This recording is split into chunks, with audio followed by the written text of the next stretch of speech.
అన్నయ్య గారండి అందం అనుకుంటున్నా. ఓకేనాక? ఓకేనాక? మీ ఇష్టం, మీరు ఎట్లా అంటే అట్లా.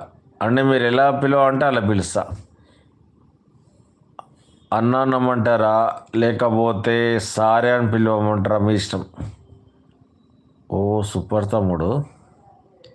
ఓహో, అన్న అన్నమంటారా? Okay okay.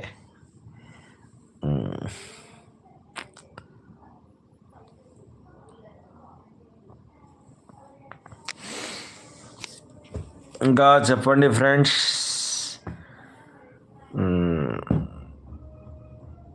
Super super. నా బంగారం కొన్న అక్క. అందుకే నాకు అక్క అంటే ఇష్టం. అక్క అక్క. నీ ఇష్టం తమ్ముడు. నాకు సార్ సార్ అంటే నాకు ఎట్లా అనిపిస్తుంది, కానీ అన్న అని పిలుస్తా. ఓకేనా? సుభాష్ అన్న. ఓకే.